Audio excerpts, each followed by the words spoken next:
Hello, welcome to my YouTube channel Asha kitchen vibes. ನಾವಿವತ್ತು capsicum paneer curry ಹೇಗೆ ಮಾಡೋದು ಅಂತ ತೋರಿಸ್ತಾ ಇದ್ದೀನಿ. ಈಗ ಮೊದಲು ನಾನು ಕ್ಯಾಪ್ಸಿಕಮ್ನೆಲ್ಲ ಕಟ್ ಮಾಡಿಕೊಂಡೆ, ಹಾಗೆ ಆನಿಯನ್ನ ಕಟ್ ಮಾಡ್ಕೊತಾ ಇದ್ದೀನಿ.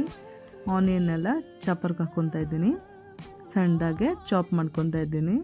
ಟೊಮ್ಯಾಟೊನ ಕಟ್ ಮಾಡ್ಕೊತಾ ಇದ್ದೀನಿ.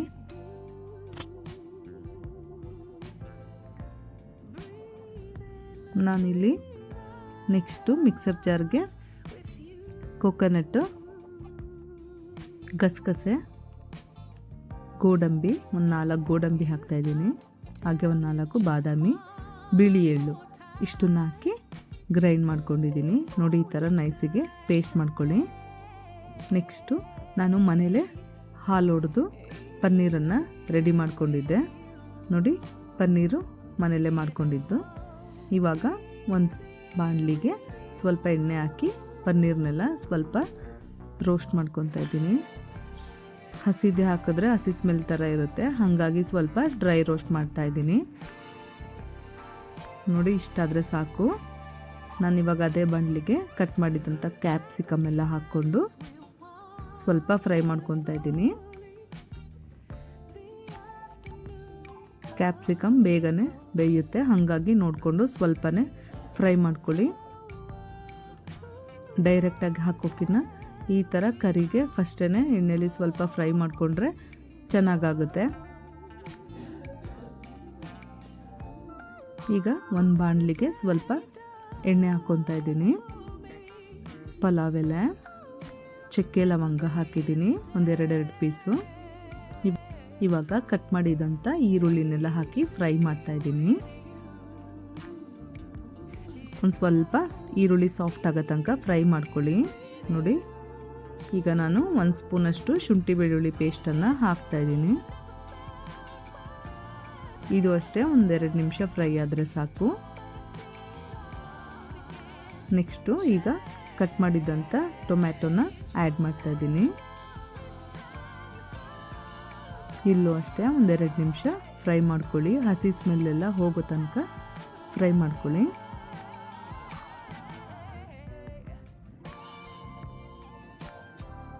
ನೆಕ್ಸ್ಟು ಒಂದು ಚಿಟಿಕೆ ಅರಿಶಿನ ಪುಡಿನ ಹಾಕ್ತಾಯಿದ್ದೀನಿ. ಹಾಗೆ ಅಚ್ಕಾರದ ಪುಡಿ 1 ಸ್ಪೂನು, 1 ಸ್ಪೂನ್ ಸಾಂಬಾರು ಪುಡಿನ ಹಾಕ್ತಾಯಿದ್ದೀನಿ.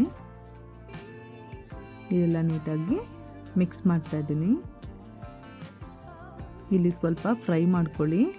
ಖಾರದ ಪುಡಿ ಘಮ ಚೆನ್ನಾಗಿ ಬರಬೇಕು, ಹಾಗಾಗಿ ಸ್ವಲ್ಪ ಫ್ರೈ ಮಾಡಿದ ಮೇಲೆ ನಾವು ಏನು ತೆಂಗಿನಕಾಯಿ ಪೇಸ್ಟನ್ನು ರೆಡಿ ಮಾಡಿ ಇಟ್ಕೊಂಡಿದ್ದು ಅದನ್ನು ಆ್ಯಡ್ ಮಾಡ್ತಾಯಿದ್ದೀನಿ.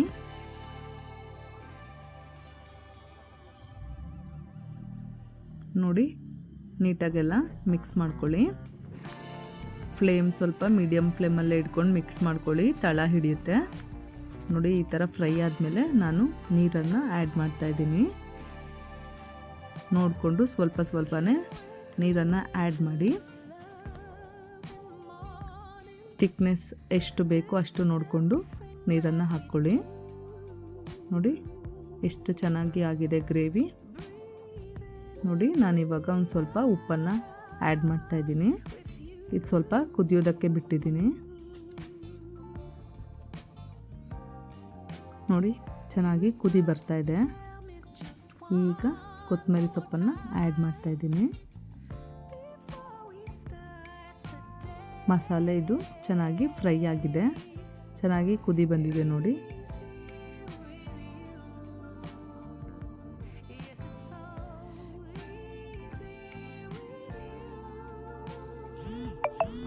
ನೋಡಿ ಇಷ್ಟು ಸ್ವಲ್ಪ ಗಟ್ಟಿಯಾಗೋ ತನಕ ವೆಯ್ಟ್ ಮಾಡಿ.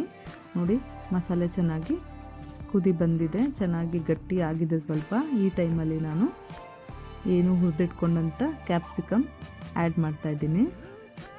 ನೋಡಿ, ಕರೆಕ್ಟಾಗಿದೆ ಕರಿ, ಥಿಕ್ನೆಸ್ ಎಲ್ಲ ಕರೆಕ್ಟಾಗಿದೆ. ನೋಡಿ, ಕ್ಯಾಪ್ಸಿಕಮ್ ಮತ್ತು ಪನ್ನೀರನ್ನು ಆ್ಯಡ್ ಮಾಡಿದ್ಮೇಲೆ ಇನ್ನೂ ಗಟ್ಟಿಯಾಗುತ್ತೆ. ನೋಡಿ, ಇವಾಗ ಪನ್ನೀರನ್ನ ಹಾಕ್ತಾಯಿದ್ದೀನಿ.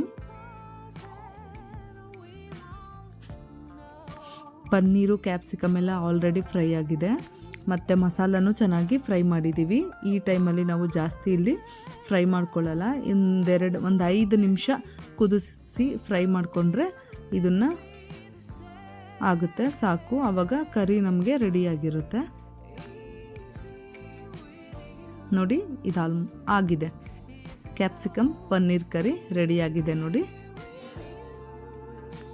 ಸೂಪರಾಗಿ ಬಂದಿದೆ ಕ್ಯಾಪ್ಸಿಕಮ್ ಪನ್ನೀರ್ ಕರಿ. ನಾವಿದ್ರ ಜೊತೆ ಕಾಂಬಿನೇಷನ್ ಆಗಿ ಇವಾಗ ಪೂರಿನ ರೆಡಿ ಮಾಡ್ಕೊಳ್ಳೋಣ. ಒಂದು ಪಾತ್ರೆಗೆ ಗೋಧಿ ಹಿಟ್ಟು ಹಾಗೆ ಸ್ವಲ್ಪ ಚಿರೋಟಿ ರವೆನ ಹಾಕ್ತಾಯಿದ್ದೀನಿ. ಸ್ವಲ್ಪ ನೀರು ಎಷ್ಟು ಬೇಕಷ್ಟು ನೀರನ್ನು ನೋಡಿಕೊಂಡು ಹಾಕಿ ಎಲ್ಲ ಮಿಕ್ಸ್ ಮಾಡ್ಕೊತಾ ಇದ್ದೀನಿ. ಸ್ವಲ್ಪ ಮತ್ತೆ ನೀರು ಬೇಕು ಅನ್ನಿಸ್ತು ಆ್ಯಡ್ ಮಾಡಿ ಮತ್ತೆ ಹಿಟ್ಟನ್ನೆಲ್ಲ ಕಲಿಸ್ಕೊತಾ ಇದ್ದೀನಿ. ನೋಡಿ ಲಾಸ್ಟಲ್ಲಿ ಸ್ವಲ್ಪ ಎಣ್ಣೆ ಹಾಕಿ ಮಿಕ್ಸ್ ಮಾಡಿ ನಾದ್ತಾ ಇದ್ದೀನಿ. ಇದಾಗಿದೆ ನೋಡಿ, ಹಿಟ್ಟು ರೆಡಿ ಆಯಿತು. ಇವಾಗ ಪೂರಿನ ಮಾಡ್ಕೊಳ್ಳೋಣ. ಪೂರಿ ಮಾಡೋದಕ್ಕೆ ನೀಟಾಗಿ ಚಪಾತಿ ಲಟ್ಟಿಸ್ಕೊಳ್ಳೋ ಥರ ಲಟ್ಟಿಸ್ತಾ ಇದ್ದೀನಿ. ಸ್ಮಾಲಾಗಿ ನಿಮಗೆ ಯಾವ ಸೈಜ್ ಬೇಕು ಆ ಸೈಜು ನೋಡಿಕೊಂಡು ನೀಟಾಗಿ ಲಟ್ಟಿಸ್ಕೊಳ್ಳಿ. ನೋಡಿ ರೆಡಿ ಆಯಿತು ಪೂರಿ. ಇವಾಗ ಕಾದಿರೋ ಎಣ್ಣೆಗೆ ಪೂರಿನ ಹಾಕಿದ್ದೀನಿ. ಎಣ್ಣೆನ ಚೆನ್ನಾಗಿ ಕಾಯಿಸ್ಕೊಳ್ಳಿ ಇಲ್ಲಿ, ಇಲ್ಲಾಂದರೆ ಪೂರಿ ಚೆನ್ನಾಗಿ ಬರೋದಿಲ್ಲ. ಎಣ್ಣೆ ಚೆನ್ನಾಗಿ ಕಾದಿದ್ರೆ ಪೂರಿ ಚೆನ್ನಾಗಿ ಉಬ್ಬಿ ಬರುತ್ತೆ. ನೋಡಿ ಪೂರಿ ಚೆನ್ನಾಗಿ ಉಬ್ಬಿ ಬಂದಿದೆ, ಚೆನ್ನಾಗಿ ಆಗಿದೆ ಸಹ. ನಾವು ಗೋಧಿ ಹಿಟ್ಟಿಗೆ ಸ್ವಲ್ಪ ಚಿರೋಟಿ ರವೆನ ಆ್ಯಡ್ ಮಾಡಿದ್ರೆ ಪೂರಿ ಚೆನ್ನಾಗಿ ಉಬ್ಬುತ್ತೆ ಮತ್ತು ಸಾಫ್ಟಾಗಿ ಚೆನ್ನಾಗಿ ಬರುತ್ತೆ. ನೋಡಿ ಪೂರಿ ರೆಡಿಯಾಗಿದೆ. Ready to eat puri with capsicum paneer curry. ಎಷ್ಟು ಚೆನ್ನಾಗಿ ಬಂದಿದೆ ನೋಡಿ, ಟ್ರೈ ಮಾಡಿ ನೀವು. ಕ್ಯಾಪ್ಸಿಕಮ್ ಪನ್ನೀರ್ ಕರಿ ಸೂಪರಾಗಿ ಬಂದಿದೆ. Thank you.